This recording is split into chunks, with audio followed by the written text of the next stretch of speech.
छत्तीसगढ़ के मैनपाट में सरकार विकास के नए मानक गढ़ने बनाने की अंतिम कवायद में है। मैनपाट में बॉक्साइट उत्खनन के लिए एक माइंस को परमिशन देने की कुछ औपचारिकताएं जो बेहद जरूरी होती हैं कागजों पे, उसे पूरा करने में सरकार दृढ़ता के साथ संकल्पित है और उसे कर रही है। मैनपाट में बॉक्साइट उत्खनन के लिए पर्यावरणीय जनसुनवाई थी। ग्रामीण इकट्ठा हुए, मुद्दों की बात हुई, सवालों की बात हुई, जवाब नहीं मिला। रिकॉर्ड में क्या दर्ज हुआ पता नहीं है। उम्मीद यही है, अब तक की जो इतिहास है वो ये उम्मीद जगाता है कि आपत्तियां अपनी जगह धरी रह जाएंगी, भले वो कितनी भी वैध हों, कितनी भी संवैधानिक हों। विकास का पैमाना उद्योग है और बॉक्साइट के लिए मैनपाट को एक बार फिर से खोद दिया जाएगा। एक जो सबसे अहम बात थी इस जनसुनवाई में वो ये थी कि एक आदिवासी आया, माइक को थामा और उसने कहा कि अगर आप उत्खनन करेंगे, अगर आप बॉक्साइट खोदेंगे जिसमें हमारी सहमति नहीं है, तो याद रखना हिड़मा यहाँ भी आएगा। दूर है बस्तर, बहुत दूर, 1000 किलोमीटर 800 किलोमीटर दूर है बस्तर सरगुजा के मैनपाट से। और सरकार केंद्र की और राज्य की ढोल बजा रही है, नक्सलवाद का सफाया, नक्सलवाद खत्म। ये सरकार के लिए चिंतन है या चुनौती कि बस्तर के उस हिड़मा की याद सरगुजा के एक आदिवासी को आ रही है। विषय और मुद्दा है उत्खनन, खनन, उद्योग।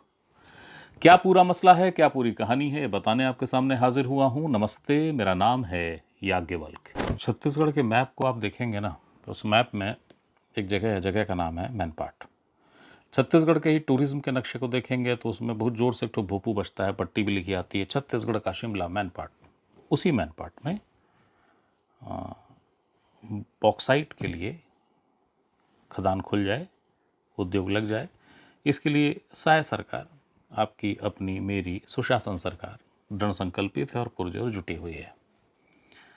अब जैसा कि होता है, उद्योग का विषय आएगा तो सवाल उठ जाते हैं, प्रश्न खड़े हो जाते हैं। तो प्रश्न एक बार फिर से खड़े हुए हैं। यूं खड़े हुए कि उद्योग लगाने के पहले कुछ निश्चित प्रक्रिया है, निश्चित औपचारिकता है जिसको पूरा करना चाहिए, सरकार की जवाबदेही की पूरी हो। ये भी है कि सरकार हर बार इस बारे में प्रश्नांकित हो जाती है कि नियमों को पालन करने, उनके संरक्षण करने, संवर्धन करने की जवाबदेही जिस सरकार की है, वो सरकार ही इन नियमों को धता बताती है, अपने ठेंगे पे रखती है। तो ये जो बॉक्साइट का उत्खनन होने जा रहा है, जिसकी कवायद चल रही है, अंतिम औपचारिकताओं की ओर है, वो औपचारिकताओं में से एक औपचारिकता होती है पर्यावरणीय जनसुनवाई। मैनपाट में वही हुआ, और जब वो हुआ तो ग्रामीण इकट्ठा हुए, लामबंद हुए, उन्होंने अपनी आपत्तियां रख दी। व्यवस्था का एक महत्वपूर्ण प्रश्न उठा और ये लोगों ने वहाँ पे पूछा, कहा कि ये शेड्यूल्ड इलाका है, अनुसूचित क्षेत्र है, यहाँ पर उद्योग लगाने से पहले ग्राम सभा होनी चाहिए और ग्राम सभा से परमिशन होना चाहिए, अनुमोदन होना चाहिए। ना तो कोई ग्राम सभा हुई और ना किसी को जानकारी है, तो सीधे ये पर्यावरणीय जनसुनवाई पे कहाँ पहुँच गए हैं, सरकार कैसे पहुँच गई है, कहाँ है ग्राम सभा? तो इसका जवाब नहीं आया। महत्वपूर्ण सवालों के जवाब नहीं आते हैं और इस तरीके से उन महत्वपूर्ण सवालों का प्रसंग सरकार सम्मानित करते हुए ख़त्म करती है। तो बहरहाल ये प्रश्न उठा और ठीक ठाक उठ गया, ज़बरदस्त उठ गया, खूब हंगामा, खूब बवाल, खूब विरोध हुआ। तो ग्राम सभा का जो विषय उठा, उस विषय को लेकर आपत्ति बड़ी मजबूती से दर्ज कराई गई। कवायद कसरत ये भी है कि अब एक बार फिर से सरकार ने तो ग्राम सभा कराई नहीं, तो ग्रामीण ग्राम सभा कराएंगे। जो ग्राम सभा का मत होगा, और जैसे संकेत है कि उत्खनन के विरोध में, कंपनी के विरोध में प्रस्ताव पास होगा। सरगुजा की जिला पंचायत में भी ये मुद्दा उठेगा। सामान्य सभा की बैठक है 3 दिसंबर को, जैसा सूचना मिली है। और उसके बाद भी जबकि ये सारे पत्र भेजे जाएंगे सरकार को, और सरकार जो कि दृढ़ संकल्पित है विकास के लिए, जिसकी जो वारी वारी जाऊं भूमिका में रहती है, उद्योग सुनते ही, वो अगर सुन ले तो आश्चर्य, और ना सुने तो चकित नहीं होना चाहिए। मगर इस बार ग्रामीण कह रहे हैं कि हम कोर्ट भी पहुंच जाएंगे, मानेंगे नहीं। इस पूरे विषय को लेके कि आखिरकार ये बगैर ग्राम सभा के जन सुनवाई का विषय क्या हो गया है, हमने बात की वहाँ के निवासी और जिन्होंने आपत्ति की भानु प्रताप सिंह से। उन्होंने जो कुछ बताया दूरभाष पे वो यहाँ है, देखिए। भानु जी, आज मैनपाट में जन सुनवाई का था आयोजन। आपने शुरू में ये वीडियो में बोलते नजर आ रहे हैं आपकी पहले ग्राम सभा होगी उसके बाद जन सुनवाई होगी, ये गलत है। तो क्या हुआ आज? देखिए, मैं वहाँ पर आया था, लोगों के गांव वालों के यहाँ के जो मूल निवासी हैं, माझी, मझवार, सौता, कोरवा, उरांव, इन लोगों के तरफ से मैं आया था और गांव वालों से मैंने बातचीत किया। तो गांव वालों का कहना ये है कि हमको किसी भी प्रकार की इस जन सुनवाई के संबंध में सूचना नहीं दी गई। कायदा ये होता है कि अगर कोई औद्योगिक क्षेत्र किसी क्षेत्र में आ रहा है 5वीं अनुसूची के क्षेत्र में, तो सर्वप्रथम गांव वालों को बैठा करके उसकी विधिवत जानकारी दी जानी चाहिए। वो तरीका होता है ग्राम सभा का। और ग्राम सभा में अगर लोग सहमत हैं, ग्राम सभा में लोग अगर इस बात के लिए इच्छुक हैं कि उनके यहाँ किसी प्रकार का उद्योग का स्थापना हो या माइनिंग का स्थापना हो, तो वो किया जा सकता है। लेकिन यहाँ पर सरकार के पक्ष से किसी भी गांव को वैधानिक सूचना नहीं दी गई। मैंने पूछा सक्षम अधिकारी से, बोले हमने अखबार में इश्तेहार निकाल दिया था और पंचायत सचिव के माध्यम से हमने खबर दिया था। लेकिन माझी मझवार अलग अलग जगहों पर रहते हैं, वो सारे लोगों से मैंने पूछा, बोले हमको किसी भी प्रकार की जानकारी नहीं है। इसलिए सारे लोग विरोध में थे और मैं भी उस विरोध में शामिल हूं कि आप अगर यहाँ पर माइनिंग का काम करना चाह रहे हैं तो सर्वप्रथम ग्राम सभा होनी चाहिए। ठीक है, अब जन सुनवाई तो हो गई आज जी। जन सुनवाई में भी विरोध दर्ज कराया है लोगों ने? हाँ, जन सुनवाई में मेरी जो जानकारी के अनुसार लगभग 95% लोगों ने विरोध दर्ज कराया है। कोई भी व्यक्ति नहीं चाहता है कि यहाँ पर माइनिंग का काम हो, यहाँ पर उद्योग का काम हो। ऐसी स्थिति में सरकार को इस विरोध के बाद में किसी भी प्रकार का माइनिंग का काम नहीं करना चाहिए। अब जैसे ग्राम सभा नहीं हुई, आपका मूल मुद्दा वही था, तो क्या आप ये बताएंगे कि अब उस स्थिति में क्या करेंगे आप लोग? हाँ, हमारे जितने भी यहाँ पर गांव वाले थे जिनसे मेरी चर्चा हो सकी, और यहाँ के जो मुखिया हैं जो प्रतिनिधित्व करते हैं गांवों में, उन सारे लोगों ने इस बात के लिए जिला पंचायत को भी सूचना दे रहे हैं। वो जिला पंचायत की बैठक है कल, वहाँ पर सूचना, लिखित सूचना दे रहे हैं और प्रस्ताव कर रहे हैं। यहाँ के जिला पंचायत के जो दोनों सदस्य और बाकी सदस्यों से भी चर्चा किया है और उनका कहना है कि हम विशेष ग्राम सभा का बुलाने के लिए आवेदन देंगे और हमारी बात को सरकार को सुनना चाहिए, त्रिस्तरीय पंचायती राज व्यवस्था को सुनना चाहिए और हमें विशेष ग्राम सभा करके हम करने की हमें अनुमति मिलनी चाहिए। और पेशा का कानून का इलाका है, तो पेशा कानून के लिए भी उन लोगों का कहना है हम ग्राम सभा करेंगे और उसमें जो निर्णय होगा हम फिर उसको अवगत करा देंगे। भानु जी, लेकिन जन सुनवाई हो चुकी है। अब यदि सरकार यह या तंत्र ये कह दे कि हमने तो जन सुनवाई कर ली, तो फिर आप अपने ग्राम सभा के प्रस्ताव को लेकर क्या करेंगे? जनहित याचिका लगाएंगे। और यहाँ पर तो आप रिकॉर्ड देख लीजिए और सक्षम अधिकारी जो बैठे थे उनसे भी आप बातचीत कर सकते हैं।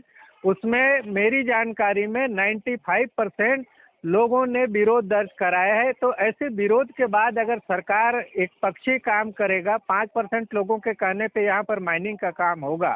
ऑलरेडी ये मैनपाट इलाका जो है पर्यटन का इलाका है। यहाँ पे लोगों से मैंने बात किया, उनका कहना है पर्यटन के काम से हमारे आर्थिक स्थिति में बढ़ावा हुआ है, सुधार हुआ है। तो फिर हमको ये माइनिंग के क्षेत्र में क्यों ढकेला जा रहा है? तो ऐसी स्थिति में तो सरकार को इनकी बात को सुनना चाहिए ना। 95% लोग अगर विरोध दर्ज करा रहे हैं तो फिर सरकार को अपनी जिद में अड़ना नहीं चाहिए और इनकी बात को सुननी चाहिए। तो ये थे भानु प्रताप सिंह, जो बता रहे थे कि आगे की भूमिका क्या है और ये जो जन सुनवाई है विधिक रूप से कितनी अधकचरी है, कितनी अपरिपक्व है। मगर जाहिर है कि जब सरकार का तंत्र बैठा हुआ है और वो करा रहा है, तो सरकार तो संप्रभुता संपन्न है, वो भी सुशासन बाबू की सरकार, आदिवासियों के हितों के संवर्धन वाली सरकार। उससे चूक कैसे हो जाएगी? और सरकार से कभी चूक हुई है भला? खैर, अब वो कह रहे हैं कि हम जाएंगे, कोर्ट कचहरी भी करेंगे, ठीक है। मगर इस बातचीत के अलावा या इस विरोध के अलावा भी महत्वपूर्ण कुछ वहाँ हुआ है जो गजब का सायरन है। अगर उस पर चिंतन किया जाए तो, सोचा जाए तो। अब सरकार चूंकि सरकार है, इसलिए चिंता काहे की और चिंतन कैसा? जो फैसला हो गया सो हो गया। तो इस बात को जानते हुए भी मैं उस आदिवासी की बात तक आपको पहुंचाता हूं, जो आदिवासी उस जनसुनवाई में पहुंचा और उसने उत्खनन पर, मैनपाट के, पर्यावरण के, पहाड़ के, जंगल के नुकसान के विरोध में अपनी बात कही। और विरोध में बात कहते कहते उसे हिड़मा याद आ गया। जो उसने कहा वो यहाँ है, देखिए। खदान के नाम से यहाँ के ग्रामीण कोई घुसने नहीं देंगे। अगर हमको खदान के लिए विरोध करना पड़े, हिड़मा भी बनना पड़े, तो बनने के लिए तैयार हैं। बस्तर का हिड़वा, बस्तर का हिड़वा बोल दे। बस्तर का नहीं, हम मैनपाट का हिड़मा बनने के लिए तैयार हैं, क्योंकि हमारा जंगल जमीन को लूटेंगे तो हिड़मा बनने के लिए तैयार होंगे ही, और फुल विरोध करेंगे मैनपाट वाले खदान के लिए। सरकार साहब बहादुरों को चिंतित नहीं होना चाहिए। उनके पास तो UAPA और पता नहीं कौन कौन सा एक्ट वैक्ट है। IPC की धाराएं तो बहुत सारी पता थी, BNSS में नया नया क्या क्या आया है वो अभी पता नहीं। किताबें हैं, उसे पढ़ रहा हूँ क्योंकि LLB अध्ययन का भी विषय है। खैर, मैं ये बता रहा था कि सरकार न चिंतन करे न चिंता करे। UAPA जैसे कई हैं धाराएं, उठाओ टांगो ख़त्म करो कहानी। मगर जिन्हें चिंतन करना है उन्हें निश्चित तौर पे सोचना चाहिए कि बस्तर के पुअर्ती का हिड़मा और सरगुजा के मैनपाट का ये आदिवासी, इन दोनों के बीच में किलोमीटर की दूरी कितनी है? न्यूनतम 850 किलोमीटर। जिस इलाके में हिड़मा सक्रिय रहा है वो पूरा जो इलाका है उसके प्रभाव क्षेत्र का, वो इलाका कितनी दूर है? 900 से 1000 किलोमीटर। जहाँ हिड़मा मरा वो जगह कितनी दूर है? 1200 से 1400 किलोमीटर। सीधा कोई प्रत्यक्ष मुलाकात की संभावना बनती ही नहीं कि हिड़मा से वो आदिवासी लड़का, यंग लड़का, जवान लड़का मिला भी होगा, कोई चांस नहीं। मगर जेहन में हिड़मा है उसके, तो वो अकेला है क्या? एक ही है क्या? और प्रतिरोध के स्वर या प्रतिरोध के चेहरे के रूप में उसको हिड़मा ही क्यों याद आ रहा है? और प्रतिरोध किस बात का कर रहा है? वो प्रतिरोध कर रहा है अपने जंगल को बचाने का, प्रतिरोध कर रहा है जबरदस्ती के उत्खनन का। कह रहा है सरकार से मत करिए ऐसा, जंगल, पेड़, पहाड़, ये सारी चीज़ें नहीं मिलेंगी दोबारा, मत करिए वरना हिड़मा आएगा। मतलब अंतर्मन से बता रहा है कि हिड़मा मतलब वो एक भाव है, वो चीज़ यहाँ भी हो जाएगी। केंद्र और राज्य सरकार, दोनों सरकारें मिलकर बहुत जोर से झांझर बजा रही हैं कि एक निश्चित मियाद है उसमें नक्सलवाद खत्म हो जाएगा। और विकास के पैमाने क्या हैं? उद्योग। यदि विकास का पैमाना उद्योग है और प्रतिरोध का चेहरा हिड़मा है, तो नक्सलवाद खत्म हो रहा है कि नए तरीके से अनुकूलित करके वो और फैल रहा है? फिर बोला ना, सरकार को न चिंता करनी चाहिए न चिंतन। सरकार का काम ही नहीं है। वो सरकार है काहे की चिंता और काहे का चिंतन। पर जो वर्ग चिंतन करता है उसे जरूर चिंतन करना चाहिए। यही एक खबर थी, यही एक सूचना थी, यही एक जानकारी थी जो आपको देनी ज़रूरी थी।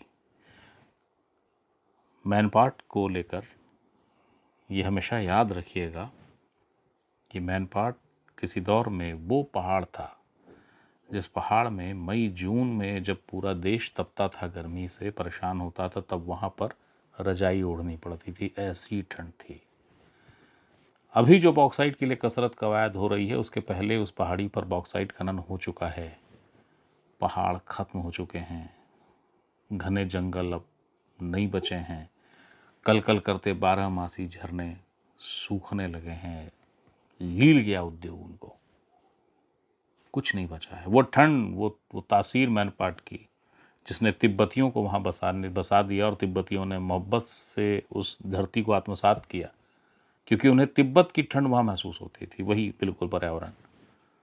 वो तिब्बती भी मैनपाट छोड़ चुके हैं, नहीं है वहाँ। ये वही मैनपाट की पहाड़ी है जहाँ पे आदिवासी भी रहते हैं, अपनी संस्कृति, अपने पर्यावरण को संरक्षित करते हुए, उसी पहाड़, उसी झरने, उसी पेड़ को देवी देवता और अन्य मानक बताते हुए। और वहाँ पर एक बार फिर से वही स्थिति है जिस स्थिति की वजह से मैनपाट बर्बाद हुआ है। मैनपाट बर्बाद हुआ क्योंकि बॉक्साइट का उत्खनन शुरू हो गया था और तबीयत से उत्खनन हुआ। उस उत्खनन ने सब कुछ तबाह कर दिया। अब एक बार फिर से उत्खनन की तैयारी है, तो जो बचा खुचा है वो भी निपटेगा। तो ठीक है, सरकार का क्या है, सरकार फिर कहीं नया जंगल उगा लेगी, भले विज्ञान ये कहता हो कि सदियों में बनता है जंगल। सरकार चाहे तो चिंतन ये भी कर ले कि हिड़मा प्रतिरोध का चेहरा क्यों बन रहा है, और प्रतिरोध तब जब उद्योग की बात हो रही है, चाहे तो। वरना सरकार के पास समाधान है तो बता तो दिया, यूएपीए जैसी धारा है, जाइए टांगिए, जेल भेजिए। लेकिन फिर उसमें एक समस्या है, प्रतिरोध का चेहरा सिर्फ उसी के जहन, उसी के दिमाग में है, इसकी गारंटी क्या है। तो सरकार को इस बात की बधाई कि सर विकास का एक नया पैमाना आप तय कर रहे हैं। पर्यावरण को लेके, जंगल को लेके, झरनों को लेके, माई माटी मानुष को सोचने वालों के लिए मेरी संवेदनाएं हैं। वो लोग जो नियम कानून खोजते हुए अपने जल जंगल जमीन को बचाने की कवायद कर रहे हैं, उनके संघर्ष को शुभकामनाएं हैं। कौन जीतेगा, नहीं जीतेगा, हार जाएगा, ये मैं भी नहीं जानता हूँ। अब तक का इतिहास जरूर बताता है कि सरकार सर्वशक्तिमान होती है, इसलिए वो जो करती है वही सही होता है, और वो हर दरवाजे पर सही ही माना जाता है। इसमें कुछ नया हो जाएगा तो देखेंगे। तो एक अहम सूचना थी, एक अहम जानकारी थी जो आपको बतानी ज़रूरी थी। फिर कोई सूचना हो, फिर कोई जानकारी हो, वो देने आपके सामने फिर हाजिर होऊंगा। तब तक के लिए प्रणाम।